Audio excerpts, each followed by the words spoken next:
안녕하세요. 트레이너 한의사입니다. 오늘은 초딩도 이해하는 충돌 증후군 편입니다. 자, 이 강의의 목적은요, 내가 받은 진단이 어떤 질환인지 이해를 해야 병원에 의존하지 않고 관리를 할 수 있기 때문입니다. 정식 명칭은요, 바로 충돌 증후군 그대로인데요. 충돌 증후군은 충돌, 증후군 이 두 개가 합쳐진 단어죠. 일반적으로 이 증후군이라는 단어를 쓸 때는요, 증상은 있는데 정확하게 원인은 안 나와 있어서 무슨 병이다, 무슨 증이다 라고 애매한 것은 보통 증후군이라고 합니다. 그러니까 원인이 다양한 경우라고 보시면 됩니다. 그리고 충돌, 흔히 충돌이라는 것은 A와 B가 부딪혔다는 걸 충돌이라고 하겠죠. 그러면은 이 충돌이 어디서 일어났는지 그걸 한번 봐야겠죠. 자, 오른쪽 보시면은 뼈 그림이 있습니다. 이 중에서 어디를 보느냐? 이 어깨를 볼 거예요. 우리는 어깨에서 뒤쪽에 있는 이 삼각형, 흔히 날개뼈라고 하는 견갑골이 있고요. 앞쪽에는 위팔뼈라고도 하고요. 상완골이 있습니다. 이 두 개의 뼈가 핵심인데요. 이 두 개의 뼈만 다시 한번 볼게요. 이렇게 오른쪽에 삼각형 견갑골이 있고 팔, 상완골이 있습니다. 요거를 제가 간단하게 이런 식으로 표시를 해볼게요. 이 날개뼈와 팔뼈입니다. 이 두 개가 있는데, 자, 여기서 위쪽에 이렇게 근육이 하나 있습니다. 위쪽에 근육이 하나 있는데 이거를 극상근이라고 하는데요. 이 극상근이 이렇게 당겨지면서 팔이 살짝 올라갑니다. 그러니까 팔을 들어주는 근육이라고 보시면 됩니다. 속근육인데 회전근개 중 하나예요. 근데 보통 이렇게 들면은 정상적인 팔 같은 경우에는 팔을 들 때 이쪽에 파란색으로 표시된 게 공간이 남아요. 그런데 이게 팔을 들 때 올리면서 이렇게 찝히는 경우가 있습니다. 이 팔, 위팔뼈와 날개뼈가 충돌이 일어나는 거예요. 여기에서 충돌이 일어납니다. 그래서 이렇게 되면은 염증, 상처가 생기겠죠. 이렇게 한 번에서는 잘 안 생기고요. 여러 번 반복하게 되면은 계속 찝히면서 이렇게 염증이 생기는 상태를 충돌 증후군이라고 합니다. 그러면은 이 상태에서 이 양방의 치료는 어떻게 하느냐? 약물, 진통제 소염제를 먹거나 해당의 주사를 놓거나 충격파 치료를 합니다. 모두 이 상처 부위에 염증 치료가 들어가는 거예요. 그래서 이 치료는 효과가 빠르다는 장점이 있습니다. 왜냐하면 염증 부위 자체를 줄이니까.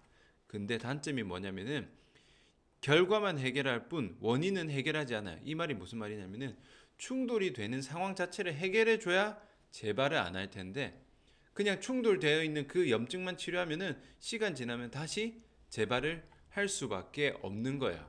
그러면은 이 충돌이 일어나는 원인을 알아야 해결할 수 있겠죠. 그 원인을 한번 보겠습니다.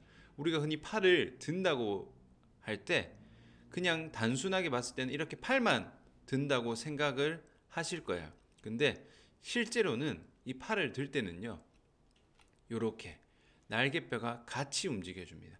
날개뼈가 항상 팔을 따라서 움직여주는데요. 팔을 움직일 때는 항상 날개뼈가 같이 움직여줘야 됩니다.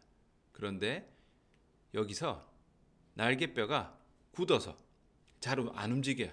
날개뼈가 뭔가 움직이지 않는 상태에서 팔을 들게 되면은 원래라면 같이 올라가면서 공간이 나야 되는데 공간이 부족하게 되죠. 그러면은 여기에서 충돌이 일어나는 겁니다.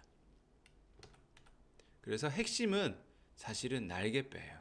모든 대부분의 어깨 움직임은 팔이 잘 안 움직이는 경우는 잘 없고요. 날개뼈가 잘 안 움직입니다. 그래서 이 날개뼈의 움직임이 중요한데요. 반대로 말하자면 날개뼈만 잘 움직이면은 충돌이 일어날 일이 거의 없게 되는 거죠. 그래서 대부분 이렇게 구분등, 거북목 체형이라고 하죠. 이런 체형에 있어서 이 날개뼈가 많이 굳어 있는 경우가 많아요. 날개뼈가 굽어져 있기 때문에 이 상태에서 충돌 증후군이 일어나는 경우가 많습니다. 무조건 이렇진 않고요. 그래서 그러면은 날개뼈가 잘 움직여야 된다고 했는데 뼈를 움직이는 게 뭘까요? 지금 보이시는 것처럼 우리 몸이 이렇게 뼈밖에 없으면은 우리 몸은 절대로 움직일 수가 없습니다. 뼈를 움직이는 것은 바로 근육이에요. 근육이 늘어났다 줄어들었다 하면서 뼈를 움직이게 되는 건데요. 뼈가 틀어졌다 혹은 뼈가 잘 움직이지 않는다, 이런 거는 결국 뼈를 잡고 있는 근육이 문제입니다. 이 상태에서 근육을 바로 잡지 않고 뼈만 억지로 밀어 넣으면 당장 좋아지지만 조금만 움직이면 다시 돌아갈 수밖에 없어요. 왜? 근육이 정상적으로 돌아가지 않았기 때문이에요. 그래서 근본 원인은 근육이라고 보시면 됩니다.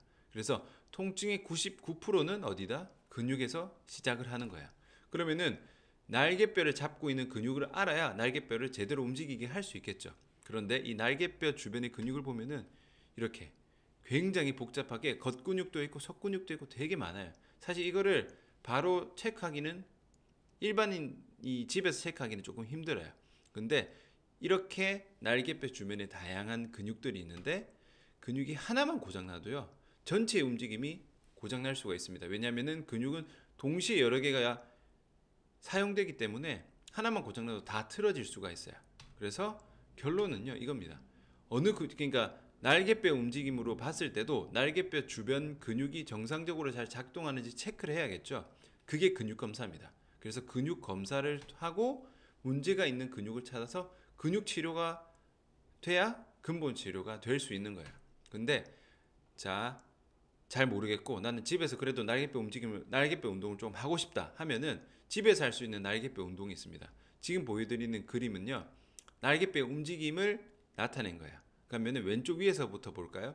날개뼈를 이렇게 으쓱 위로 들고 그 다음에 밑으로 쭉 내릴 수도 있고요. 세 번째는 날개뼈를 뒤로 모아주는 겁니다. 뒤로 모아주고 왼쪽 아래는 날개뼈를 다시 앞으로 쭉 보내는 거예요.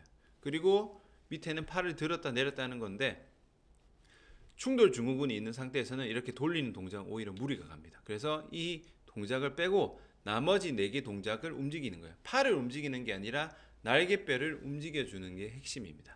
그래서 이런 식으로 날개뼈를 조금 스트레칭 해주듯이 움직이는 연습을 좀 하시는 게 좋아요. 아시겠죠? 그래서 제가 마지막에 설명드렸던 근육 검사와 근육 치료 같은 경우는요. 제가 영상에 제 유튜브 채널에 치료 케이스를 올려뒀습니다. 어떤 식으로 검사를 하고 어떤 식으로 치료가 되는지. 그래서 그거를 참고해 주시면 좋고요. 직접 근육 검사를 받아보고 싶다 하시는 분은 제가 부산에 있는 더 아름다운 한의원 재활운동센터 오시면은 제가 요 근육 검사를 해드리고 있습니다. 오늘 영상은 여기까지고요. 도움이 되셨다면 좋아요 부탁드리겠습니다. 감사합니다.